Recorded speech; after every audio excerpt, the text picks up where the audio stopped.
Welcome, everybody, to another episode of Mondays with Mundy. That's me, Jim Mundy, the historian for the Union League Legacy Foundation at the Union League of Philadelphia.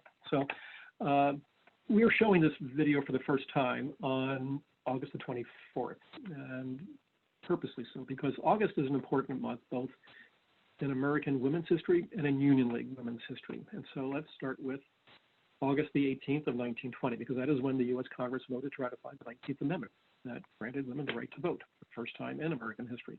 So how did the Union League react?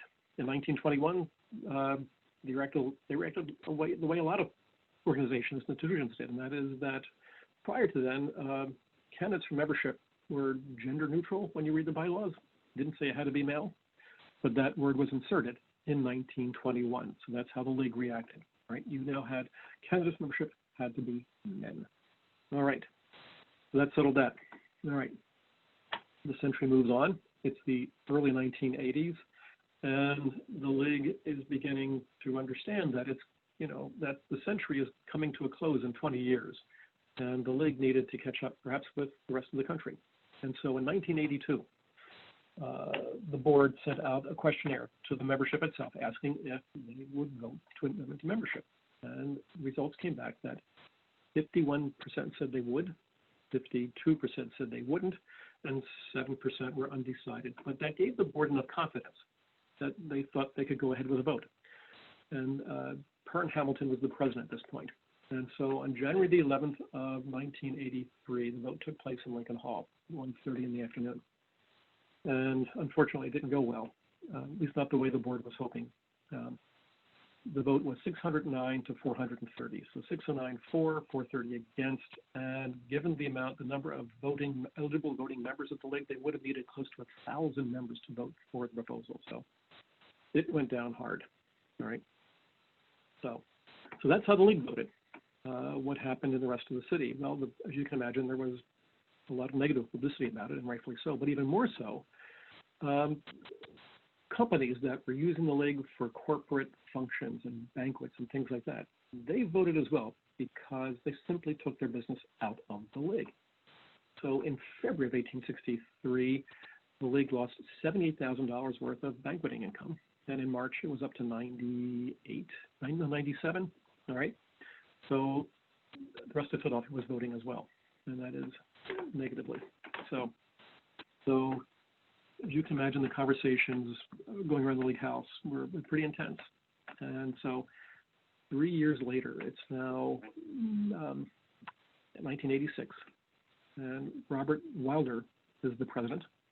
And it became pretty clear that this issue was going to pop up, whether the League liked it or not, because in February that year, City Councilwoman Joan Spector introduced a bill that would basically qualify the League as a public accommodation, which meant that everything would change for the League. Its membership requirements, its oversight by the Philadelphia Human Rights Commission, for instance, would change, and this was not a good thing for the League if it was going to continue as a private club, right? Because there's a big difference between public and private. And so the conversations began again, and in earnest, they really did. And the board created a committee to explore the issue again, led by Edward L. Jones, a past president of the League. And Mr. Jones was in support of it in 1983, and he was in support of it again in 1986. And so, no doubt with his leadership, the board decided they would vote again. And so that vote took place on May 19th. And at this point, Mr. Wilder, who was in the public relations business at Lewis, Gilman and Kynette, as you can imagine, he knew how to create momentum for certain issues. So on that day, and actually because a number of members were not available that day, the board extended the voting until 3 o'clock the next afternoon on May the 20th. All right. And when the votes were counted that afternoon, it was a different outcome. Actually, technically, the vote was simply to change the bylaws, where they would eliminate the word male when they described candidates for membership. And this time it passed 950 to 426. So only 4 less members voted against it, but 341 additional members voted for it. And so that was a momentous day in Union League history. Okay, now I won't go into all the details about it, the pros and the cons and things like that. There's tons of newspaper articles and stuff like that. And if you'd like to learn more about it, email me, all right, which is mondyj@unionleague.org. So what happens next? Well, in the month of June, 13 women candidates were proposed for membership. I'm going to read their names because I think it's important. It should be on the record. So the very first woman who was proposed for membership, and again, this is done numerically. So every time a candidate is proposed, they get a candidate number. So the lowest candidate number belonged to Anna Seal, right? And then following Anna, we had Cynthia Hudson, Elizabeth Waters, Joan Carter, Kathleen Judge, Mary Roebling, Patricia Carbine, Margaret Carbine, they were sisters, Diane Allen, Karen Connor, Marjorie Bradrick, Alice Andrews, and Cynthia Crate. All right. So the way the process is, you have a proposer, a seconder, and 6 sponsors, and letters of recommendation came from all of those members. Right. So you fill out an application, you collect the letters, and once that file is complete and put together, then an interview before the admissions committee is scheduled. And as you can imagine, these files didn't take long to be completed, and so the first interviews available were in August. And as a result of those interviews, 8 women candidates were interviewed for membership in August, and all 8 were admitted to membership. And those 8 were Cynthia Hudson, Elizabeth Waters, Joan Carter, Mary Roebling, Diane Allen, Karen Connor, Marjorie Bradrick, and Alice Andrews. So on August the 26th, the Union League Board of Directors voted to accept those 8 women as members of the Union League. That is a momentous and historic day in Union League history. So and just a little bit of background on the women. All right, so let's go through this. So Joan Carter, who would eventually become the league's first woman president, 2011-2012. At that point in time, Joan Carter was the president and COO of United Medical Corporation. All right, Mary Roebling was the chairman and CEO of the National State Bank of New Jersey. All right, an incredibly influential, powerful woman. All right, Diane Allen was a news anchor on Channel 3. All right, and that's everybody knew Diane Allen. Marjorie Broderick was the assistant dean at Temple University. Cynthia Hudson was the president of the Waterfront Corporation, and she would become a 3rd-generation league member, which is pretty neat. Okay, her grandfather and father were members. All right, Alice Andrews was a financial consultant with Merrill Lynch, and Elizabeth Waters was a management trainee with ARA Services. So those were the first 8 women members admitted to the league on August 26th of 1986. So I'm going to share my screen because I'm going to go through a little bit of a quick PowerPoint here because I think this is pretty neat. Okay, I want you to meet these ladies, to be honest.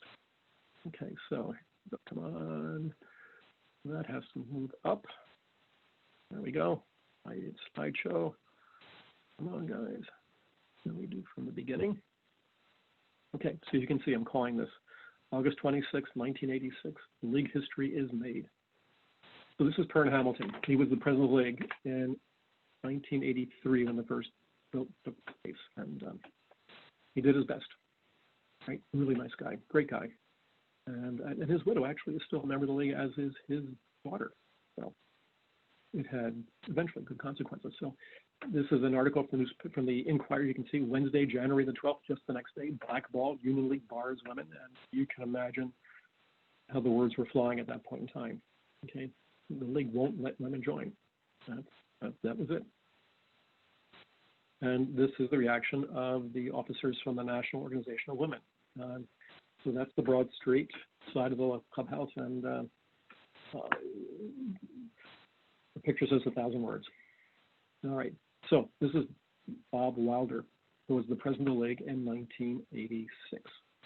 All right, and here we have 4 women admitted on August 26th. So from left to right, Marjorie Broderick from Temple University, Joan Carter from the Medical Corporation, the Holdings, UMC Holdings, Diane Allen, all right, third from left, who was the most probably recognizable news anchor in Philadelphia at that point in time. And then Karen Connor is on the right. And again, Karen was at Remo Carter public relations firm. So much like Mr. Wilder. Okay, now here, if you can see this in the bottom. Now, I expanded this on purpose because you can see this made national news. So it's USA Today, it's the money section, September 22nd of 1986. And so it's called Breaking Down Barriers. And so at the bottom we have the three youngest of the women members to be admitted in August. So on the left, that is Cynthia Hudson. In the middle, Elizabeth Waters. And on the right, Alice Andrews. Right. So, and then here we have the senior woman member admitted in August of 1986. That is Mary Roebling. And Mary Roebling was the first woman to sign the new member register, which is a tradition that has dated back into the 19th century at the lake, and a very time-honored one that we all care about very deeply. So, and that is Mr. Wilder. Okay, congratulating her. So of those 8 women who were admitted that month, 2 have deceased. So Mary Roebling is deceased, as is Marjorie Broderick. Elizabeth Waters resigned when she moved to Florida a number of years ago, but the remaining 5 are all still members of the League to this day. And you've already heard me talk about that, or mention that Joan Carter became the League's first woman president. Well, before that, Marjorie Broderick was the first woman admitted to the board or elected to the board, and that was in 1993.